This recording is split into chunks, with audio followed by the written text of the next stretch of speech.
Shalom Bapak Ibu yang diberkati Tuhan, apa kabar? Saya percaya Bapak Ibu ada dalam penyertaan dan perlindungan Tuhan. Senang boleh berjumpa kembali dalam acara Good News pada hari ini dengan tema hidup yang berdampak. Tuhan mengendaki setiap kita, siapapun kita, apapun jabatan kita harus menjadi dampak, kita harus menjadi berkat bagi banyak orang. Dalam masa pandemi seperti ini pun Tuhan mengendaki kita tetap memberkati, berdampak bagi banyak orang. Kalau kita melihat tokoh dalam Alkitab, tokoh yang besar, contohnya Yusuf, dia punya latar belakang orang biasa-biasa saja, bahkan keberadaannya mungkin lebih buruk dari kita. Dia pernah dibuang ke dalam sumur, dia pernah dijual ke Mesir, tapi pada akhirnya Yusuf menjadi orang kedua terbesar di Mesir. Daniel adalah seorang tawanan Babilonia. Saat Nebukadnezar berkuasa, dia menjadi tawanan. Tapi kita boleh melihat pada akhirnya Daniel itu boleh menjadi perdana menteri siapapun yang menjadi raja di Babilonia. Dan kita saat ini mau belajar dari Yosua. Yosua pasal yang pertama ayat 1 sampai dengan ayat yang ketiga, demikian bunyi firman Tuhan. Sesudah Musa hamba Tuhan itu mati, berfirmanlah Tuhan kepada Yosua bin Nun, abdi Musa itu demikian. Hambaku Musa telah mati, sebab itu bersiaplah sekarang. Seberangilah sungai Yordan ini, engkau dan seluruh bangsa ini menuju negeri yang akan kuberikan kepada mereka, kepada orang Israel itu. Setiap tempat yang akan diinjak oleh telapak kakimu, kuberikan kepada kamu, seperti yang telah kujanjikan kepada Musa. Yosua mendapatkan tugas yang berat, tugas yang baru. Karena dia hanya seorang abdi Musa, tiba-tiba harus menggantikan Musa untuk membawa bangsa Israel menuju tanah perjanjian. Latar belakangnya hanya seorang abdi Musa, hanya seorang pembantu Musa. Tetapi Tuhan percayakan tugas besar. Dan akhirnya Yosua bisa mengalami keberhasilan menjadi berkat, menjadi dampak yang besar bagi bangsa itu. Kita mau belajar apa rahasianya? Kok Yosua yang hanya seorang biasa-biasa saja, seorang abdi, seorang pembantu Musa, kok bisa berhasil? Yang pertama kita boleh melihat bahwa Yosua itu memiliki keyakinan iman yang kuat di dalam Tuhan. Tatkala Musa menyuruh 12 pengintai, maka 10 pengintai berkata negatif kepada Musa. Dia berkata bahwa memang negeri itu penuh dengan susu dan madu, tapi penduduknya adalah orang-orang yang besar, raksasa-raksasa, dan kita seperti belalang di hadapan mereka.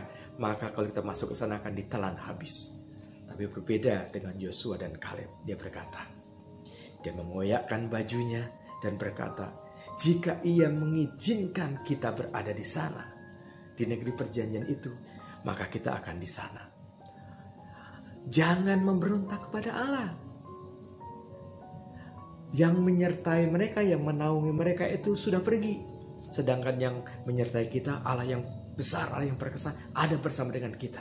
Jangan gentar, kita akan mengalahkan mereka. Suatu hal yang luar biasa. Dia punya iman yang kuat di dalam Tuhan, bersama dengan Tuhan. Dia pasti bisa. Di masa pandemi ini pun banyak orang berkata nggak mungkin. Tapi orang yang disertai oleh Tuhan berkata bisa bersama dengan Tuhan. Karena iman percayanya bahwa Allah yang menyertai adalah Allah yang besar. Bukan hanya itu, Yosua juga seorang yang mempersiapkan diri. Dikatakan ayat yang kedua tadi, bersiaplah untuk menyeberang. Wah, selama ini Yosua saya percaya juga mempersiapkan diri. Dia melihat Musa, apa yang dikerjakan Musa, itu yang menjadi mentornya dia. Oleh sebab itu, tatkala dia memimpin, dia kembali ingat apa yang diperbuat oleh Musa. Kalau ada orang punya masalah ini, dia ingat Musa bagaimana menyelesaikannya. Dan itu diikuti oleh Yosua. Ya, dia mempersiapkan diri dengan baik. Bukan hanya itu saja. Yosua juga punya visi yang besar. Dia pasti bisa. Dia bisa meraih semuanya itu. Punya visi yang besar. Dan Tuhan punya visi yang lebih besar lagi buat Yosua. Dikatakan itu dari Gunung Libanon sampai ke Efrat, sampai kemana-mana, akan dikuasai oleh Yosua. Itu visi yang diberikan yang besar oleh Tuhan kepada Yosua. Dia punya visi. Oleh sebab itu untuk mencapai semua itu di masa-masa seperti sekarang ini ya kita bisa berhasil, bisa kita menang, kita juga harus punya visi. Selain kita harus mempersiapkan diri, kita juga harus punya kapasitas yang lebih besar lagi. Tidak puas dengan apa yang kita miliki saat ini.